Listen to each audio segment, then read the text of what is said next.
Salve, salve, nação coral! Sejam todos muito bem-vindos aqui no canal do Ferrão. Como eu digo sempre, meu filho, aqui é muito melhor. Para aqueles que não me conhecem, muito prazer, eu sou o Vladimir Lenini e esse aqui, ó, é o canal do Ferrão, o que leva para você todas as informações, seja ela onde estiver. E hoje, meus amigos, é com muito orgulho que eu trago para vocês um personagem com o seu nome marcado na história do ferroviário.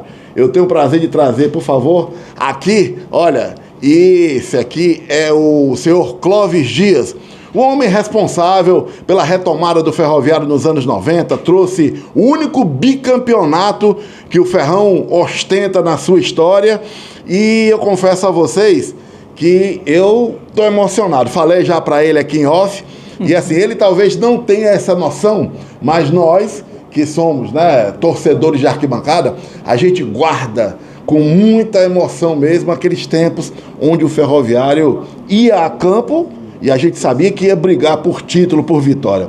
Seu Clóvis Dias, eu queria que o senhor desse uma palavrinha para o torcedor do ferroviário. Me diz mais ou menos como foi a sua chegada e saída do ferroviário, para que eles, os novos que estão chegando agora, possam entender o quanto o senhor foi importante na história do Ferrão. Eu lembro que você era da turma da base, né? Na verdade, antes de mais nada, olá, torcedores do Ferrão. Prazer estar novamente iniciando o convívio com vocês. A história da gente começou por amigos. O Chateaubriand Reis era meu amigo, éramos da mesma profissão, representantes comerciais, viajávamos juntos. Eu morava em Manaus, ele ia para lá, uma área dele, ficava na minha casa. Eu vinha para cá, convivíamos da mesma forma. E comecei a ir aos Jogos do Ferrão. E virei o torcedor também. Isso antes mesmo de vir morar aqui em Fortaleza, que foi em 81. Então eu diria que eu sou torcedor do Ferrão desde aí de 78, 79. Tá? E quando aqui montamos uma estrutura aqui comercial, na área elétrica, o ferroviário precisava, na época estava iniciando ali em 88, a implantação da barra mesmo, o campo. Perfeito. E a gente aproveitou, unimos forças e fizemos uma parceria juntos. A primeira coisa concreta que eu fiz dentro do ferroviário foi aquela instalação total de energia e iluminação. E eu não era sequer conselheiro. Né? Após isso, obviamente, que criamos mais força dentro do grupo e me nomearam conselheiro e posteriormente me empurraram dentro da diretoria na chapa de 92. Até porque eu tinha uma boa amizade com o Valmir Araújo. Certo. E também na época conheci o Edmilson, o famoso Chumbinho, que foi o presidente. Sim. E queriam de toda forma que eu participasse. E eu disse, bom, nesse caso, se tem que colocar, me bota aí na área amadora. Me botaram como vice-presidente de futebol amador. Eu viajava muito, em todo o Norte e Nordeste, aproveitava para ver muitos jogos, fazia minhas anotações. E aí as coisas foram acontecendo, umas boas, outras ruins. No início de 93, o nosso time estava muito mal, já tinha perdido 3 jogos. Aí leva aquela goleada de 9-1 do Ceará. E realmente todo mundo ficou irritado. O Faustino Chaves, famoso, na época, veio me procurar. E aí, o que o senhor acha disso, conselheiro, tal? Eu disse, olha, são meus amigos, mas depois de uma derrota dessa, eles têm que ou dar um jeito mesmo, ou pedir ou renunciar. Não há condições de continuar. E ele correu para o Chumbinho e disse, olha, o conselheiro Clóvis disse que vocês têm que renunciar. Aí ele disse, diga para ele que se ele assumiu, eu renuncio hoje. Ele veio correndo para mim, né? Aí eu disse, pois então pode dizer para ele, renuncia que eu assumo amanhã. Rapaz. E assim foi a minha entrada. E a gente já viajava muito, eu tinha muitos nomes anotados, e tínhamos levado de 9, então eu tinha que, a primeira coisa que eu tinha que contratar era um goleiro, e eu já tinha um nome, que era o Klemer, que eu conhecia lá do Maranhão, e aí comecei a minha lista, que acabou indo. Para quem não lembra, né, o Klemer teve uma grande história depois que saiu do ferroviário, lá na Portuguesa, posteriormente no Flamengo, e encerrou a carreira no Inter, né? Então, campeão do mundo. O Klemer realmente campeão do mundo, teve a sua história. Isso, teve a sua história marcada aqui no Ferrão. O ferroviário teve nessa época, né, muitos atletas que estão na sua história, né, como o grande Acácio, o Batistinha, o Nasa. Lima, campeão italiano pelo Roma, Sim. tricampeão na Ucrânia, bicampeão na Rússia e assim por diante. O Lima sempre volta aqui em Fortaleza, ele sempre procura o Ferroviário e nós sempre estamos cobrindo esses encontros e muito bacana. Eu tenho a memória afetiva de ir aos jogos e poder realmente ver o Ferroviário não só enfrentando, como vencendo os nossos rivais. Infelizmente, nós tivemos, né, um problema político interno no Ferroviário e o senhor acabou se afastando do clube. Pois é, parece que o pessoal dependia muito de ficar aparecendo na mídia, porque tinham empregos públicos e dependiam de aparecer. E aí resolveram eles aparecer e afundar o Ferroviário, que foi o que eu sabia que ia acontecer, porque não é fácil tomar conta do Ferroviário. Eles eram funcionários públicos, para isso eles podiam ser muito bons, mas para dirigir o clube não eram. Tá?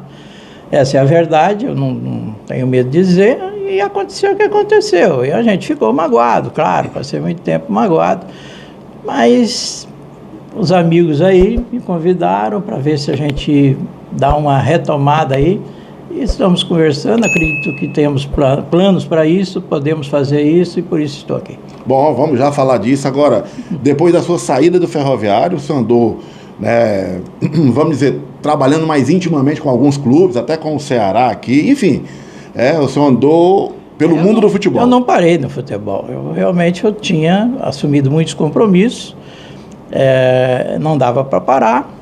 O Ceará me chamou em horas difíceis também, eu acredito que eu fiz 3 grandes campanhas no Ceará, evitando ele cair para a Série C em 2000, 2002, né? E fizemos um trabalho bom, fizemos com outras equipes, aí, como o caso do Campinense, na Paraíba, que também estava muito mal, assumimos lá numa parceria, levamos ele a ganhar o campeonato e levamos a Série C também. Aí eu fui para o Rio de Janeiro, numa parceria com Madureira, quando o time pequeno nunca tinha entrado sequer entre os 4. Eu fui em 2005, 2006, eu já fui vice-campeão carioca, decidi no título, olha aí, rapaz, tendo tirado o Flamengo da semifinal com 4 nas costas. Eu assisti os jogos da Semi.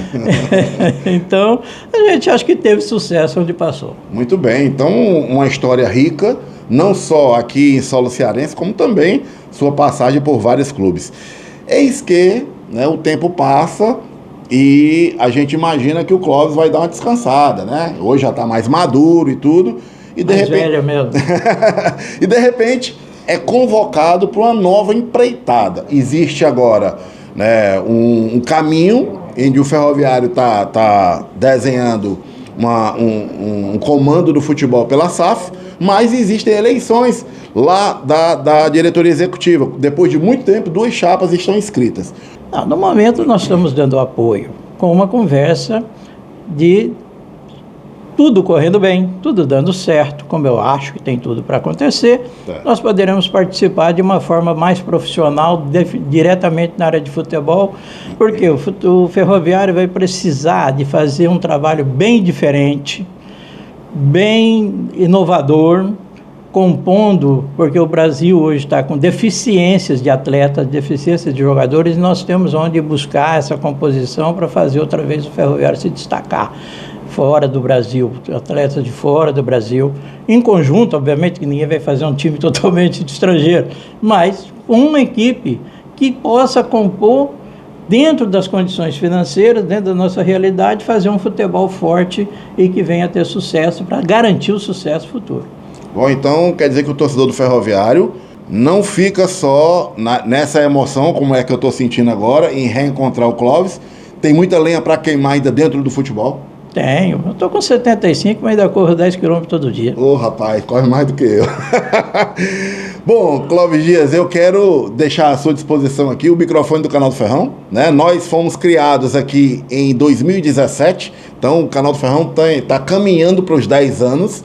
Mas eu guardo essa emoção há mais de 30, né? Quando a gente teve o prazer de ver a sua luta, sabia o quanto era duro, a gente via nas reportagens que a dificuldade que era nos bastidores, porém, na arquibancada sempre a gente via o brilho no olho do torcedor. Então eu deixo o microfone à sua disposição, que o senhor possa deixar aqui uma palavra para aqueles que passaram tanto tempo sem ter o convívio do Clóvis Dias aqui? Bem, nós esperamos que os conselheiros e os torcedores que podem decidir o futuro do clube analisem bem. Como eu citei há pouco, nós temos um trabalho, o Nilton tem outro.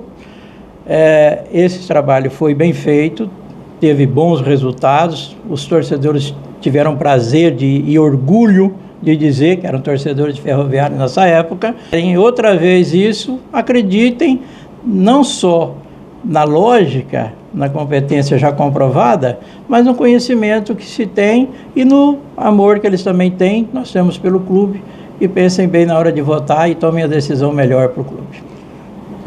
Bom, meus amigos, é emocionante. Bom, eu vou dar um abraço nele aqui, ó, eu tenho certeza que isso aqui eu estou representando milhares de torcedores do Ferroviário. Muito obrigado, Clóvis, por nos dar esse prazer e dizer para vocês que nesse momento aqui, meu amigo, nada mais a acrescentar. Só agradecer sua audiência, sua paciência. Tamo junto, meu irmão. Até mais. Valeu, saudações corais.